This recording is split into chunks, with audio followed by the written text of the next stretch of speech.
Errores en el entendimiento. Seguimos. En el versículo. Robertson, ¿cuántos animales subieron al arca? 2 animales por cada especie. Oca, 2 por cada especie. Hanan, 2 por cada especie. 2 por cada especie, una pareja. Vamos a leer, entender el versículo. Hay que entender el versículo. Entendiendo el versículo. Génesis 6, 19 y 20, Reina Valera del 60. Y de todo lo que vive, de toda carne, 2 de cada especie meterás en el arca, para que tengan vida contigo. Macho y hembra serán. Es decir, vas a meter, los animales que vas a meter tienen que ser en pareja, por casal. No vas a meter 2 machos o 2 hembras. Tiene que ser su macho y su hembra. ¿Verdad? 2 de cada especie, ¿verdad? Nueva Versión Internacional traduce el mismo versículo 19. Haz que entre en el arca una pareja de todos los seres vivientes. Una pareja, como dijo José Luis. Es decir, un macho y una hembra de cada especie para que sobrevivan contigo. Un macho y una hembra. Eso es lo que la norma de Dios fue que dijo, de los animales que vayas a meter, los tienes que meter en pareja.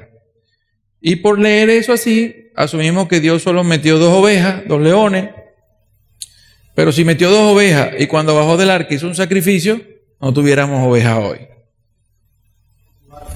¿Ah? Claro. Entonces Génesis 7:2 te dice lo siguiente.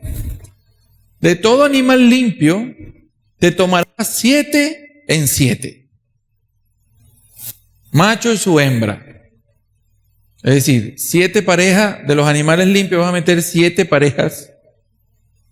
7 parejas. Macho y hembra. Más de los animales que no son limpios, 2. Macho y su hembra. Entonces, los que entraron 2 son solo los impuros. De los animales puros, en el arca entraron 7 parejas. Sin embargo, uno queda con la idea, porque leemos así por encima, Nueva Versión Internacional traduce, de todo animal limpio tomarás 7 parejas. Eso significa 7, 7. 7 machos, 7 hembras.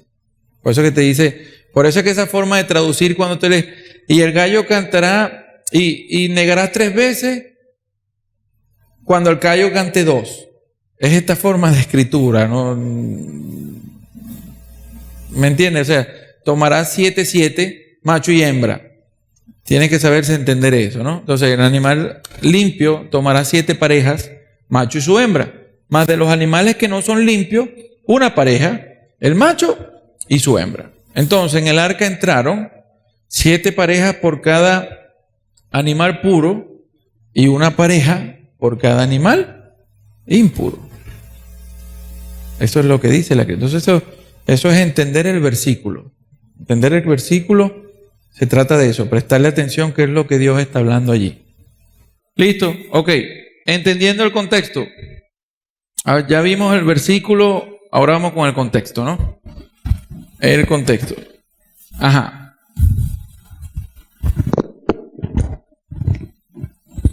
El contexto.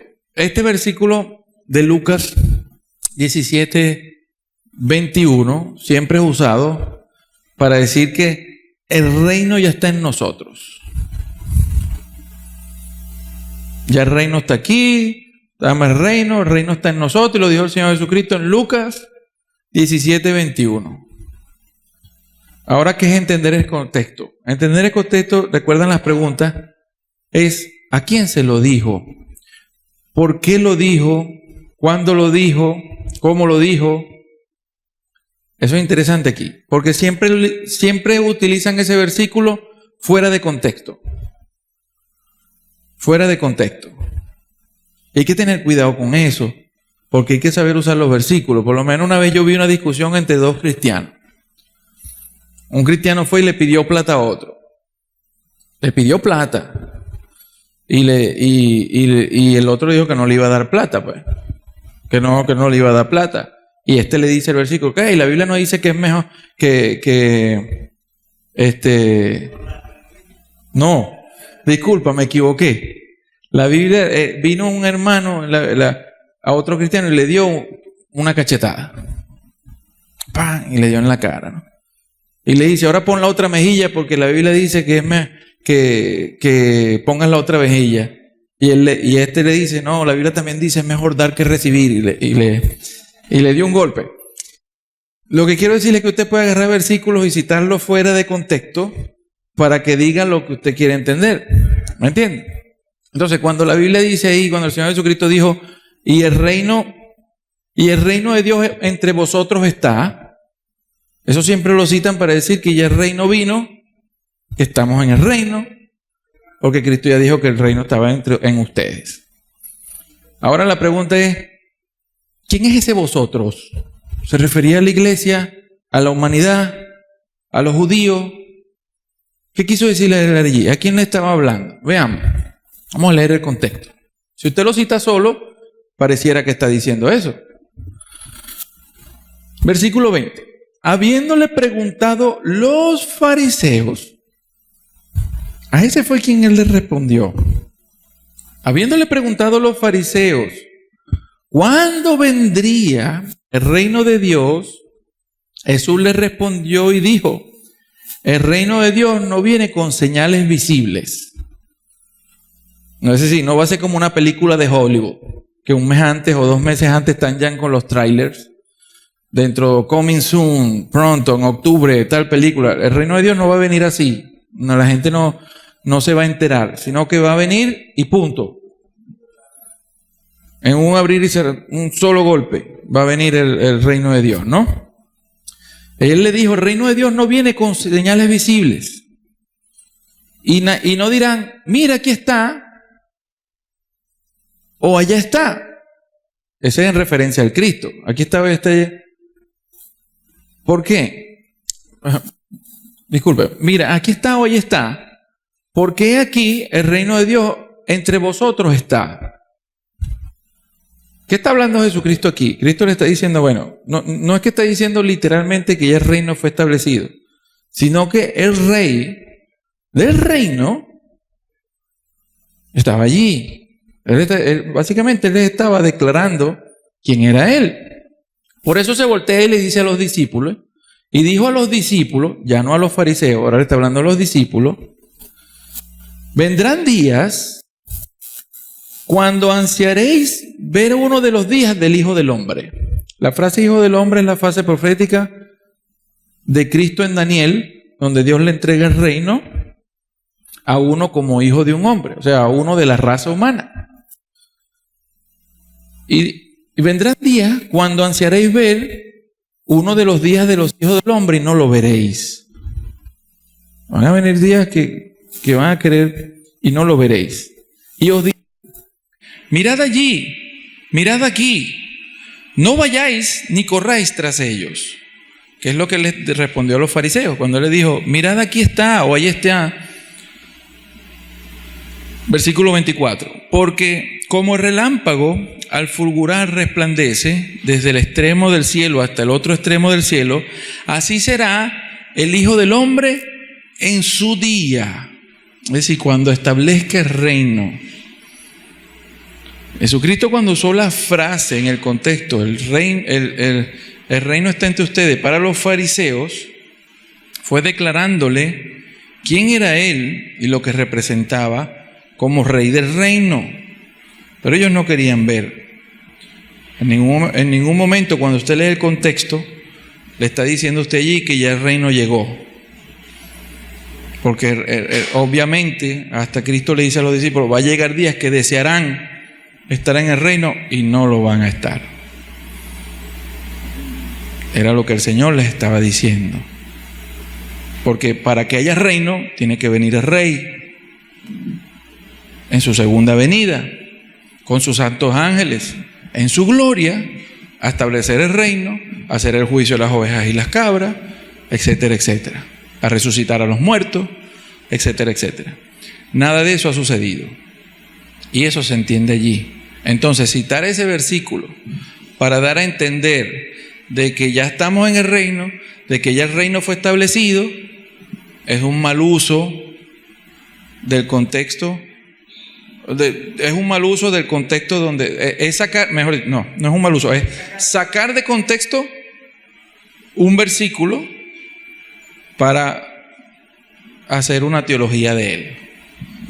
Se ha hecho, ¿verdad? Hay religiones que dicen que ¿Sí hay? reina desde el año 1914. Se ha hecho, es que por eso lo pongo de ejemplo, los tomo con intención. Por eso es. No solo esa, hasta ahorita hay unos que están expandiendo el reino.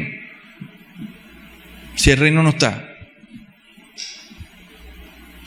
Sigo. Otro más. Otro versículo que se saca de contexto. No juzgues para que no seas juzgado. Entonces te citan eso como queriendo decir que no puedes decir nada de otra persona. La verdad es que usted no puede vivir sin emitir juicio.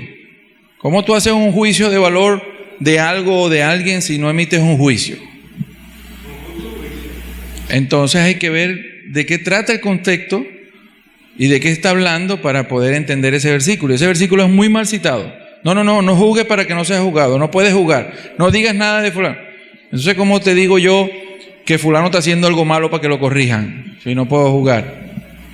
Eso es un absurdo. Entonces, Mateo 7, 1 al 3, nueva versión internacional, dice: no juzguen a nadie para que nadie lo juzgue a ustedes, porque tal como juzguen será juzgado, se les juzgará, y con la medida que midan a otros se les medirá a ustedes. ¿Por qué te fijas en la astilla que tiene tu hermano en el ojo y no le das importancia a la viga que está en el tuyo? El contexto aquí es no juzgues con mal juicio. No estés juzgando por juzgar a tu hermano, creyéndote superior a él, cuando tú también tienes problemas. Es más, tú puedes tener a veces problemas peores que el que estás criticando, porque a la gente le encanta eso. El versículo paralelo en Lucas 6:37 dice: no juzguen y no se les juzgará, no condenen. En ese contexto es que está este juzgue. No condenen y no se les condenará, perdonen y se les perdonará. El contexto de este juzgar está en: no andes condenando, no andes viendo la astilla en el ojo de tu hermano y criticando. Corrígete tú primero y después lo ayuda, no lo critiques. Busca ayudarlo, busca mejorarlo. Tú fuiste llamado a edificar. Tú eres luz, tú eres sal. Tú no eres un mundano más en la iglesia. Ese es el contexto del versículo y eso es lo que está diciendo el versículo. No es no juzgues, no digas nada, no digas nada. O sea, ¿y cómo corregimos las cosas? ¿Ves? Si no decimos nada. Entonces, el versículo lo que está hablando es de ese. Entonces, muchas veces ese versículo es sacado de contexto de una forma tremenda, ¿no? Incluso hay un versículo en el mismo Jesucristo, más adelante dice: juzgad con justo juicio. Eso es lo que se busca. O sea, si vas a emitir un juicio de tu hermano o de alguien, que sea en base a verdad, en base a justicia, no en base a chisme, no en base a gusto, opiniones. Y eso sucede en la iglesia además. Que te muere. Entonces lo que está buscando es: primero corrígete tú, límpiate tú. Ese es el primero que debes corregir y después trata de ayudar al otro a cambiar, porque tú también has pasado por allí o has estado allí o estás peor, básicamente. Entonces, seguimos. Errores del entendimiento. Entendiendo el alcance de la Escritura. El versículo anterior sirve como ejemplo de alcance de la Escritura y lo vamos a ver ahorita. Entonces, ¿qué es entender el alcance de la Escritura? Es decir, cualquier versículo que no se explique solo o en su contexto debe entenderse a la luz de otros versículos. No debemos caer en esa posición que caen mucho, lamentablemente, en la iglesia, que tenemos un versículo que nos dice algo que a mí me agrada, pero después conseguimos otro que te está diciendo a veces hasta lo contrario, y tú rechazas ese versículo porque es este, sin ni siquiera buscar por qué tengo dos posiciones diferentes, qué está pasando, por qué antes se dijo esto y ahora aquello, o viceversa. No es simplemente yo tomo lo que me gusta y lo que no me gusta lo tiro por un lado. No, todo es palabra de Dios y usted tiene que ver cómo ella encaja. No es como yo hago que ella encaje en mí, es como yo hago que ella encaje de tal manera que no se contradiga. Ese es el punto, ¿no? Entonces, los versículos difíciles deben interpretarse a la luz de los versículos más claros o más entendibles, pues. Por ejemplo, lo que vimos en la clase anterior, aunque lo vimos en función de traducción, el no asesinarás de Éxodo 26 es un buen ejemplo, porque aunque diga no matarás, cuando usted estudia la Biblia, usted se da cuenta que Dios permitió la ley de pena de muerte. Entonces, si fuera no matarás, entonces la pena de muerte estuviera en contra de los 10 mandamientos y tuviéramos una contradicción terrible. Entonces, esos versículos deben entenderse, entonces no matarás con intención, no matarás buscando asesinar. Eso es lo que está detrás de esa palabra. O el que vimos en Lucas 23:43 del malhechor, sobre ciertamente te digo hoy estarás conmigo en el paraíso. Todavía no hay paraíso, por lo tanto ese hoy era ciertamente te digo hoy estarás conmigo en el paraíso. Porque aún no hay paraíso, no ha llegado, porque el reino no ha llegado. Así de sencillo. Entonces, el que vimos ahorita, de no juzguen a nadie para que nadie lo juzgue ustedes, también se entiende a la luz de la Escritura, cuando usted entiende Juan 7:24, que dice, no juzguen por las apariencias. Eso es lo que Cristo estaba diciendo allí. Entonces, eso también es una figura de dicción que se llama elipsis. Elipsis es cuando uno omite palabras, pero queda claro en el contexto y está dando un énfasis. Pero eso cuando lleguemos a figura de dicción hablamos de eso. Entonces no juzguen por las apariencias, juzguen con justicia. Eso es un buen versículo para tenerlo siempre presente. Somos muy fáciles en condenar y se nos olvida que con la vara que somos medidos, con la vara que medimos, vamos a ser medidos. No se pierda la gracia de Dios. No pierda gracia de Dios por usted no dar gracia. Mientras más gracia des, mientras más perdones, mientras más ayude, mientras más ames, esa es la vara con que a ti te van a medir. No te olvides de eso. A todos nos están midiendo. Entonces, no pierdas gracia por no dar gracia. No pierdas perdón, no pierdas un montón de cosas de Dios por olvidarte que tú también, así como estás midiendo, vas a ser medido. Entonces, otro ejemplo. Este es muy bueno. ¿Cuántas veces tentó el diablo a Jesucristo en el desierto? 3 veces. Ok. Lucas 4:1-13. ¿Qué? Reina Valera del 60. Ajá. Entonces, 3 veces, ¿no? Tentó el diablo a Jesucristo. Ok. Lucas 4:1-13. Jesús, lleno de Espíritu Santo, volvió al Jordán y fue llevado por el Espíritu al desierto. Por 40 días era tentado por el diablo y no comió nada en aquellos días, pasados los cuales tuvo hambre. Entonces el diablo le dijo, si eres hijo de Dios, di a esta piedra. Anoten ahí, di a esta piedra, singular, que se convierta en pan. Jesús respondiendo le dijo, y esto es lo importante de conocer la Escritura y citarla en su contexto, como debe de ser. Porque el error de Eva fue que citó las palabras de Dios, añadió, quitó y las citó malamente. Jesucristo dijo, escrito está, no solo de pan vivirá el hombre, sino de toda palabra de Dios. Está citando Deuteronomio. El diablo vio que no picó por ahí, no va a quebrantar la Escritura. Ajá. Y le llevó el diablo a un alto monte y le mostró en un momento todos los reinos de la tierra.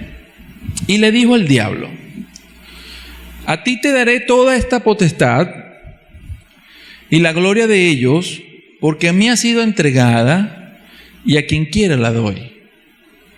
Lo está comprando. Bueno, no. El primero fue como viene con nosotros. Nos tienta por nuestros deseos y nosotros caemos. Jesucristo no cayó.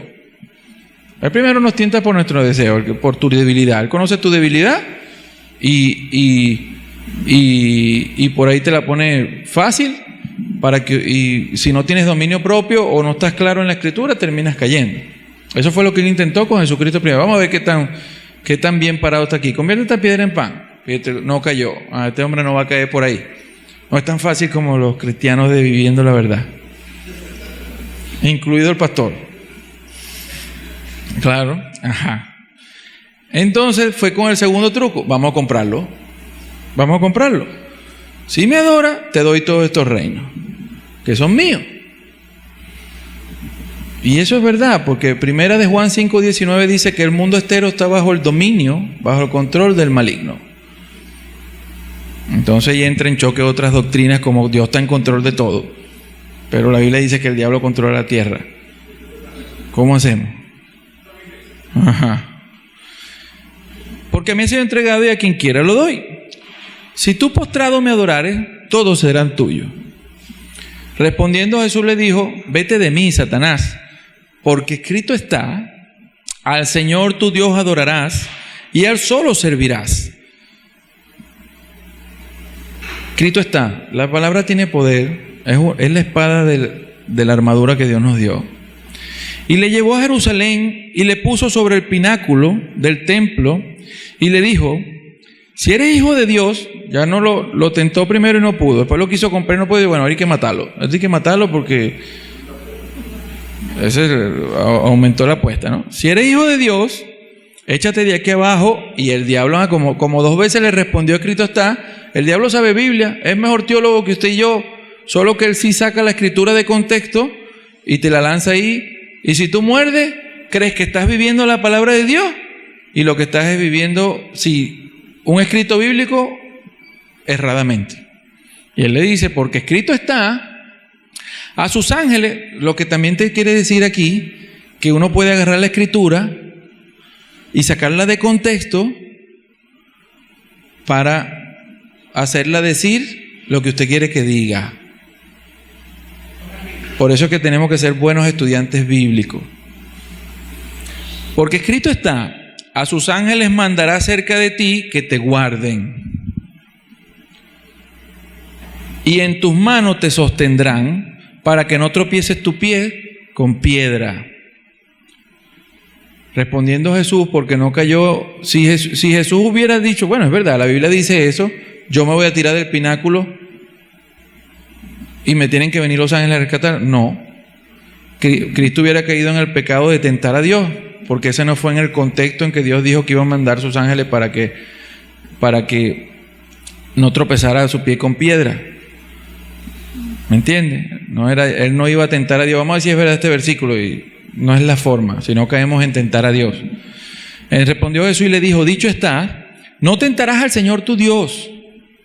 Y cuando el diablo hubo acabado toda tentación, se apartó de él por un tiempo. No fue que La Biblia de las Américas traduce: se alejó de él esperando otra oportunidad, otro tiempo oportuno. Llevamos 3 tentaciones, ¿verdad? Vamos ahora a leer el relato en Mateo 4, a ver si fueron 3 o 6. Mateo 4, 1 al 11. Entonces Jesús fue llevado por el Espíritu al desierto. Jesús fue llevado por el Espíritu. Y entonces, ¿por qué la Biblia cuando dice y vivificado por el Espíritu? Lo entienden de otra forma, pero eso es otro tema. Ajá. Entonces Jesús fue llevado por el Espíritu al desierto para ser tentado por el diablo. Y después de haber ayunado 40 días y 40 noches, tuvo hambre. Y vino el tentador y le dijo: si eres hijo de Dios, di que estas piedras, no es singular, estamos en plural, está aumentando la apuesta ahora el diablo. Esto es una tentación más arriesgada. Usted podría estar pensando: bueno, Daniel, una variación, un relato de otro, tampoco es mucho. Sigamos leyendo. Se conviertan en pan. Él respondió y dijo: escrito está, no solo de pan vivirá el hombre, sino de toda palabra que sale de la boca de Dios. Entonces el diablo lo llevó a la santa ciudad y lo puso sobre el pináculo del templo Esta está de segunda aquí, allá estaba de tercera. Y le dijo, si eres el Hijo de Dios, échate abajo, porque escrito está, a sus ángeles mandará cerca de ti, y en sus manos te sostendrá para que no tropieces con tu pie en tierra. Jesús le dijo, escrito está también, no tentarás al Señor tu Dios. Versículo 8. Otra vez, lo que quiere decir que lo había llevado antes. ¿Me entiende? Otra vez, o sea, esta es una segunda vez. Por lo cual, en un relato están unas tentaciones y en otro están otras. ¿Me expliqué? Como te dice, otra vez, y aquí están en singular, estas están en plural, otra vez le llevó el diablo a un monte alto y le mostró todos los reinos del mundo y la gloria de ellos. Y le dijo, todo esto te daré si postrado me adorares. Entonces Jesús le dijo, vete, Satanás, porque escrito estás, al Señor tu Dios adorarás y a Él solo servirás. El diablo entonces le dejó. Esta vez sí se fue, no fue que le dejó y esperando otra oportunidad. Le dejó y he aquí vinieron ángeles y le sirvieron. Entonces, entender en su alcance es estudiar las Escrituras y armar el cuadro completo. No sacar de un solo relato, no es bueno sacar una conclusión. Es bueno comparar los relatos paralelos o otros versículos que hablen sobre un mismo tema para entonces tener claro cuál es el tema, cuál es el punto. Entonces, según lo que estudiamos ahorita aquí, el diablo por lo menos, más de 3 veces tentó a Jesucristo con las mismas, solo que aumentó la apuesta en la segunda vez. ¿Alguna pregunta? Seguimos. Y este es muy bueno. ¿Cuándo murió el Señor Jesucristo? El viernes. ¿Qué dice la tradición? El viernes, ¿cierto? Viernes. ¿Por qué dice la tradición que es el viernes? Del día de reposo. Entonces, como el día de reposo es solo los sábados, entonces tuvo que haber muerto el viernes. Pero resulta que cuando María Magdalena y las mujeres fueron el domingo muy de mañana, ya él no estaba allí. Pero él dijo que iba a estar 3 días y 3 noches muerto. ¿Cómo tú metes 3 días y 3 noches del viernes a las 6 de la tarde antes de amanecer el domingo? Hay gente que te dice, bueno, viernes, sábado y domingo, pero ahí no hay 3 días y 3 noches. Ahí no hay 3 días y 3 noches. Jamás en la historia hay 3 días y 3 noches.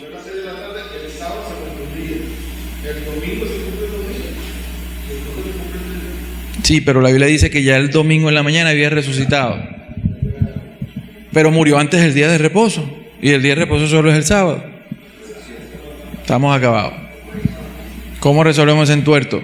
Bueno, decimos que son 3 días de viernes a domingo y el que no lo cree está negando la palabra. Los misterios, no tiene fe. Esos son los misterios de Dios. Ahí hay 3 días. ¿No lo ves? ¿Vas a negar lo que dice la Biblia? Ajá. ¿Así lo resolvemos? ¿Te vas a oponer a lo que dice el pastor? ¿Quieres ser tirado para un lado? Así no se resuelven las cosas. Así no se resuelven. Bueno, vamos a ver cómo resolvemos este entuerto. Alcance de la Escritura. Mateo 12, 38 al 40.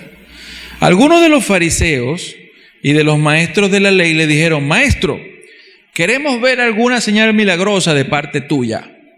Jesús les contestó: Esta generación malvada y adúltera pide una señal milagrosa, pero no se le dará más señal que la del profeta Jonás. Porque así como 3 días y 3 noches estuvo Jonás en el vientre de un gran pez, también 3 días y 3 noches, Jesucristo está marcando aquí periodos de 24 horas. 3 días y 3 noches estará el Hijo del Hombre en las entrañas de la tierra. Y eso lo entendieron hasta los judíos, la casta judía, porque cuando Jesucristo murió, ellos fueron donde Pilato y le dijeron: Señor, Pilato, manda unos guardias que vigilen la tumba, porque este hombre dijo que resucitaría el tercer día, y no vaya a ser que se roben el cuerpo y vamos a tener un problema peor que lo que teníamos antes. O sea, que se esperaba era 3 días. Por eso 3 días y 3 noches. O sea, 3 periodos de 24 horas. Entonces, ¿cómo hacemos con que murió antes del día de reposo, pero ya el domingo había resucitado? Ahí no hay eso. Sin embargo, mi hermano murió el viernes y a las 5 de la mañana el domingo ya había resucitado. O sea, que pudo haber resucitado en cualquier momento antes, incluso del domingo. Pero usted tiene que aceptar que hay 3 días y 3 noches. Y hay unas explicaciones en internet fenomenales, ¿eh? Usted dice: Dios mío, ¿cómo hicieron esto? Una de ellas es que la palabra día no significa un periodo de 24 horas. Claro, es que nosotros lo usamos hoy. Cuando usted llega a su casa cansado y te dice: el día estuvo difícil. No ha terminado el día, pero tú citas como que hubiera sido todas las 24 horas completas. El problema aquí es cuando te dicen 3 días y 3 noches. No hay para dónde agarrar. Usted me puede decir: bueno, el pedacito del viernes que murió es un día, el sábado, y el pedacito del domingo que estaba amaneciendo es el tercer día, y la otra noche no da. Y eso es bastante rebuscado, ¿no? Entonces vamos a ver qué es lo que está pasando aquí. Vamos a ver los hechos. Marcos 15 te dice que era la hora tercera cuando le crucificaron, es decir, a las 9 de la mañana. A Jesucristo salió, Simón de Cirene lo ayudó, fue crucificado a las 9 de la mañana. Cuando vino la hora sexta, hubo tinieblas sobre la tierra hasta la hora novena, es decir, al mediodía hubo tinieblas en la tierra. Hasta las 3 de la tarde, 6 horas estuvo Cristo en la cruz. Y estuvo 6 horas aguantando porque decía que él tenía que morir entre las 2 tardes, que esa era la hora cuando se sacrificaba el cordero. Y donde estaba Cristo crucificado se veía el templo, así que él tuvo que estar ahí viendo cuando sacaron la novilla para el sacrificio de la Pascua a las 3 de la tarde. Ahí fue cuando él supo: ya llegó la hora, y entregó. No peleó más por su vida. Mas Jesús, dando una gran voz, expiró. Murió a la hora novena, a las 3 de la tarde. Cuando llegó la noche, porque era la preparación, es decir, la víspera del día de reposo, y ahí es cuando te dicen: ve, como era un día antes del día de reposo, Cristo murió el viernes porque el día de reposo es el sábado. Y listo, no hay para dónde agarrar. Se acabó. Fue el viernes. Pero sigamos leyendo. Vean. Cuando usted entiende el alcance de la Escritura, usted se da cuenta que el día de reposo no era solo el sábado. El día de reposo era un día feriado. Para nosotros hoy no se ve tanto, pero el domingo es el feriado semanal de nosotros.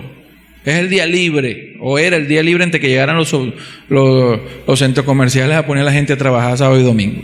Pero el domingo era el día que todo el mundo descansaba. Nadie trabajaba los domingos, antiguamente era así, era el día feriado semanal.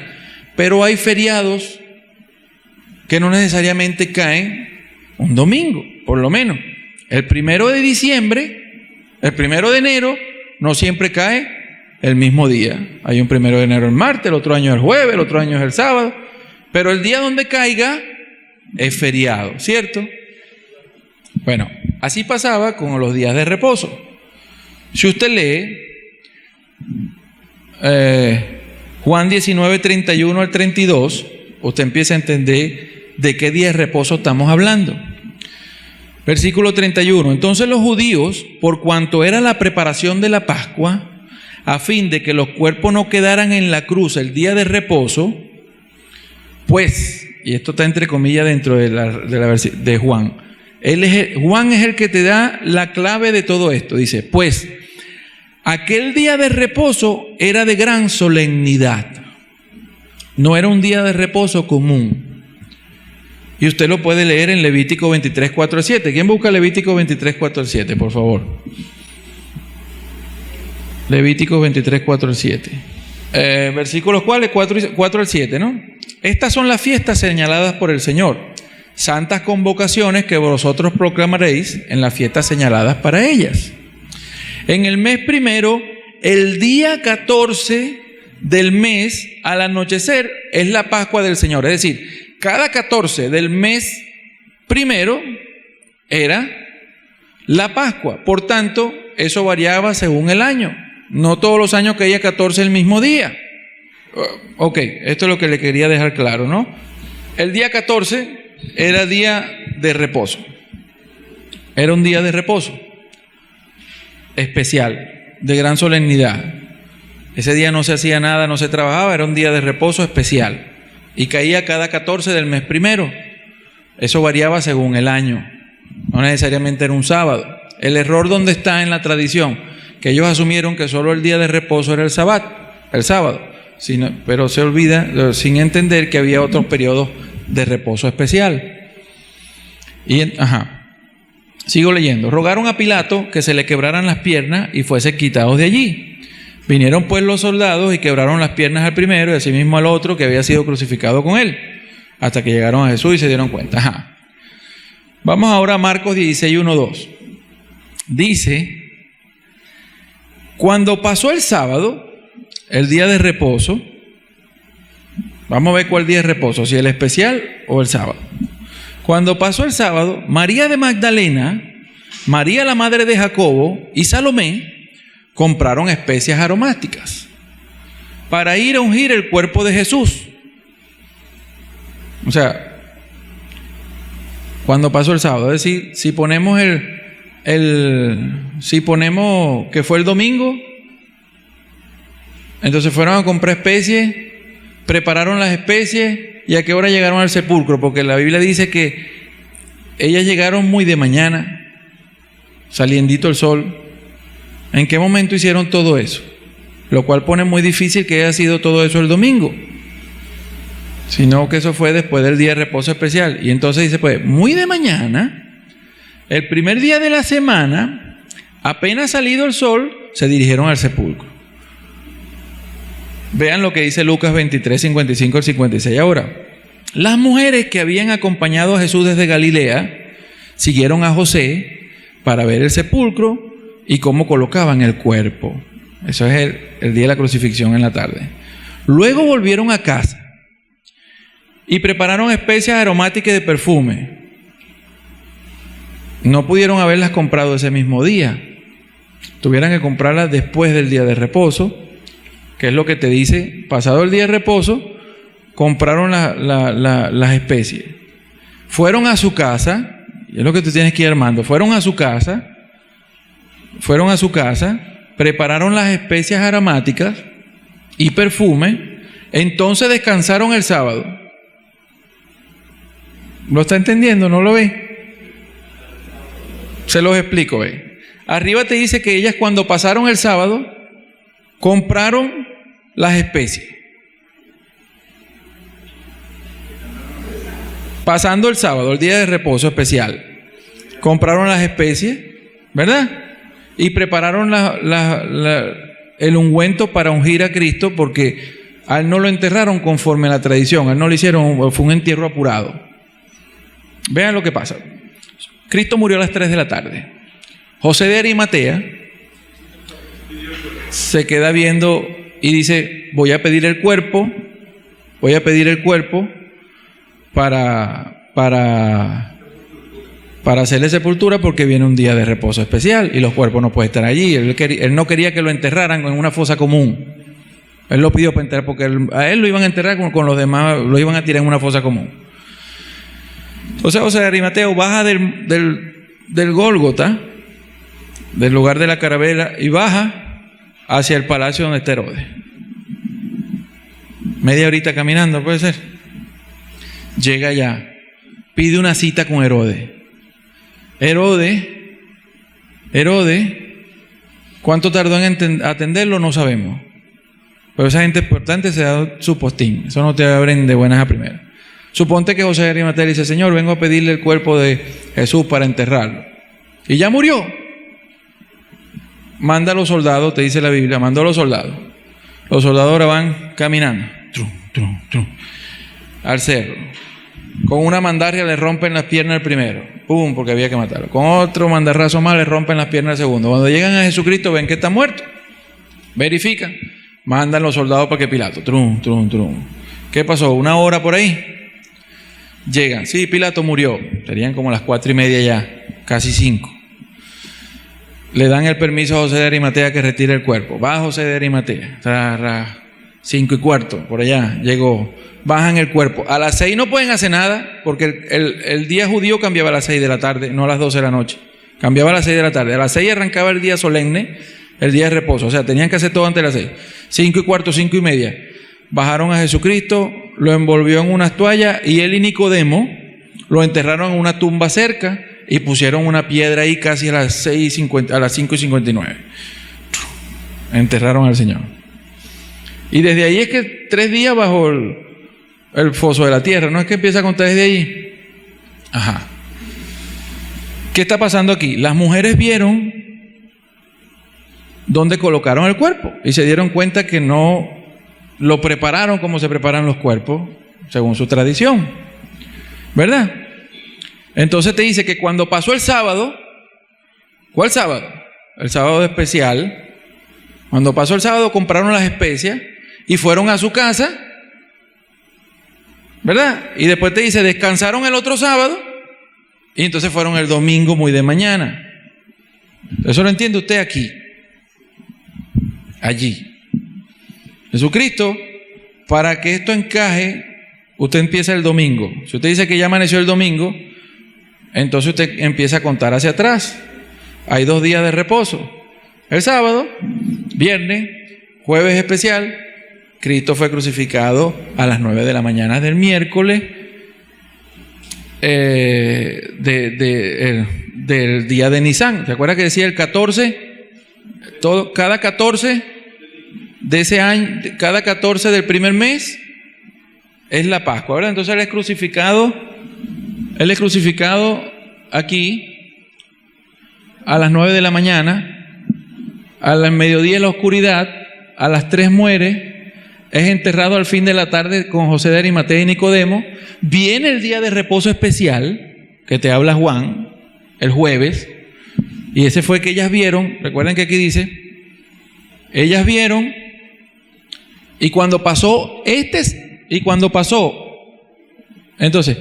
cuando pasó este sábado, el jueves, fueron el viernes a comprar las especias, compraron las especias, fueron a su casa, prepararon el ungüento con que se prepara a los muertos, y entonces, ¿qué te dice?